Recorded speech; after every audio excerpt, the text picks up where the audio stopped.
Welcome to Haven of Horror. I'm Subject. We got Doolittle with us. Doolittle, we're here to talk about.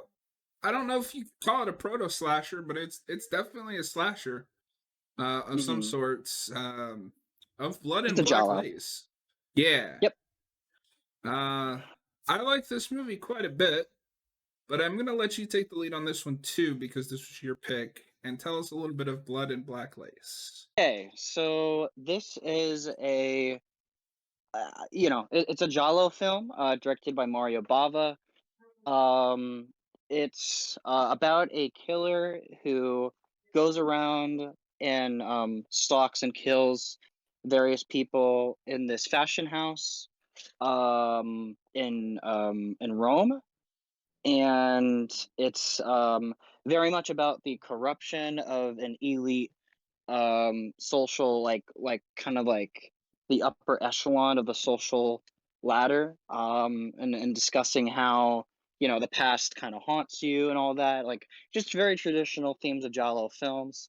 um and it's you see a lot of slashers taken from this, you know but this is doing stuff with that, and it's very relevant to Italy, just the socio-political climate of Italy, in a lot of ways. I don't know if I summarized this movie properly, but that's kind of the way I would pitch it to people. And I've shown this movie to friends before, and with that context, they've really loved it. So Yeah, for sure. So I would say that yeah, the main draw I think for this movie, if you're interested in that genre, which is very much the proto slashers in Italy, because it's all yes. about the kills, but then they add kind of like a mystery element to it. Um, Mhm. but I thought the mystery was kind of interesting here because you got this guy who's now one of my favorite slasher designs, the guy like with no face. Um Yes, which has been emulated with the Question, mhm. and all that stuff at like DC Comics, The Question, and a lot of other kind of like the masked vigilante killer type figure, is a common thing nowadays. Did this come before the question? Yes. Oh, wait a second, because this is 64, and The Question is from the 60s, because that was when Ditko was at Charlton. Let me see. The It Question was comic. 1967, so yeah, so this is Yeah. 3 years Yes. earlier. Interesting. Yep. Yeah. He That's. had to have I'm been not. looking at this. Yeah, I mean, I'm not sure, but it's just such a similar design. Mhm. Um, it's a great design. Oh, for sure. So Yeah, I watched this on the Criterion channel, and for anyone who doesn't know, because this is an Italian film, you can watch this either subbed with the original Italian dub or dubbed over in English. I watched this with the English dub because that's all Criterion had. And when the movie first starts, and it's got this one woman who works at the main like fashion house that this film takes place in, meeting up with yeah. this guy, and they're talking, and I was like, oh no, because they're dubbed like really poorly at the beginning. Mm, I was yeah, like, oh god, I hope this isn't the whole movie.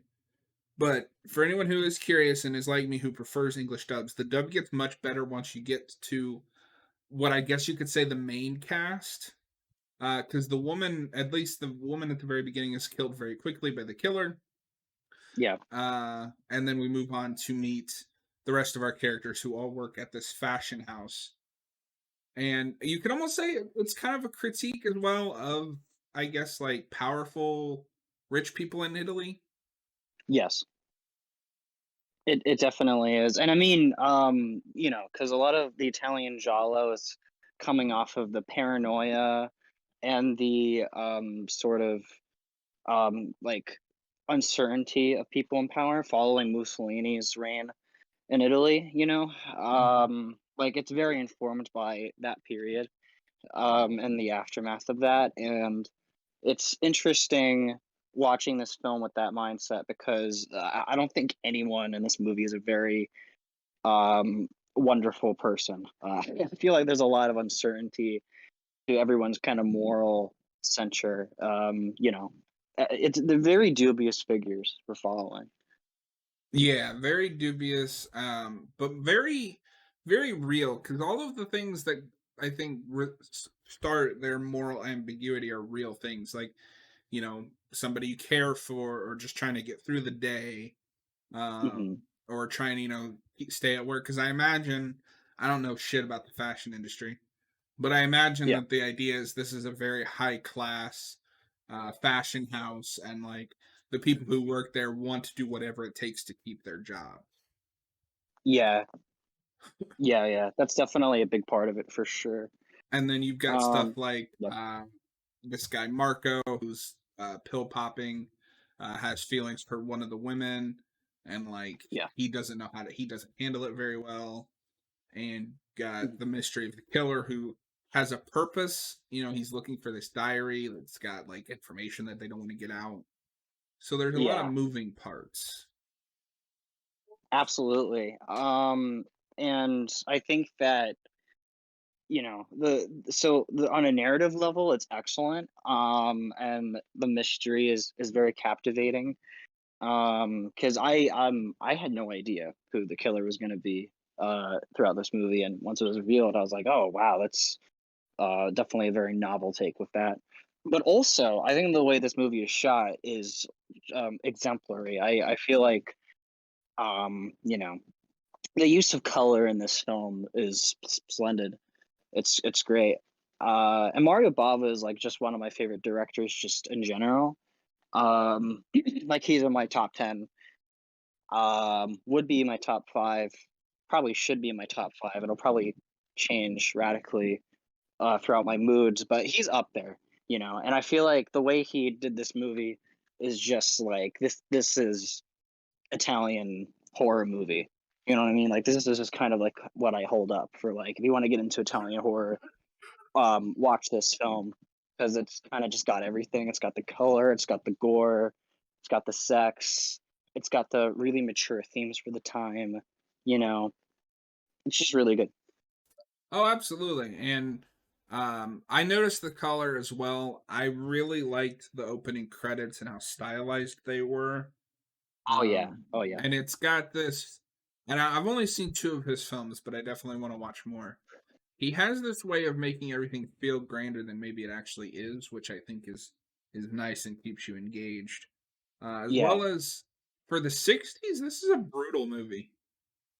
It's a very brutal movie. I remember when I was showing it to my friend, who hasn't really seen a lot of Italian horror movies or giallo or anything like that. I showed it to him, and he was like cringing and wincing during the burn scene. When the killer burns the victim's face, Yeah. that was like disturbing and dark. And there's some other shots here and there that like really took my friend aback, and it just goes to show that this movie really was ahead of its time in a lot of ways, at least in America. In Italy, I'm pretty sure this was like fairly common. Hmm. Um, you know, Yeah, absolutely. The burning scene was my big like oh shit moment. yeah, Like oh shit, I can't believe this is in this movie. Um, yeah. when it comes to mysteries in movies, I tend to rather just enjoy the ride rather than try to figure it out for myself. Oh, sure, yeah, But I think that the reveal is satisfying enough. Although I don't know if it was just me, but it also feels like the people because there's two killers at the end of the day, if I understood correctly. yeah. I feel like they disappear for a large chunk of the movie, or did I miss them? Oh, that's a good point. Yeah, you might have a point there. It makes sense. I didn't really see it coming, but I can understand where you're coming from with it being a bit like oh wow, like that's interesting that happened. Yeah, because I Um, kind you of know, forgot about at least the woman. I forgot about her yeah, because she's like at the beginning of the movie, and then I don't remember her showing up for like the next I don't know what hour until the ending where it's revealed that they were working together. Yeah. Um, but I could be wrong. That's just based on a first viewing. Oh, sure, yeah. Um, the um the one scene after that reveal where they kill the woman one more time. They have one more victim. And that scene I remember being very brutal. You know, Mhm. as well. I'm remembering that. Yeah. Yeah. Well, and then I liked that even in this like morally gray world of fashion, uh, the two killers still turn on each other. Yeah, Um, that was a big thing. I liked that, the because he sends her to frame one of the other models to be the killer, and then he Yes. sabotages it, and she realizes he did it because he's just there to like for her money, so he was trying to get rid of her. Yeah, Very classic, like that's always going to be a relevant, motive in film. absolutely. And it just shows again the feeling that you can't really trust anyone, Hmm. you know? Um, like none of these people are very trustworthy.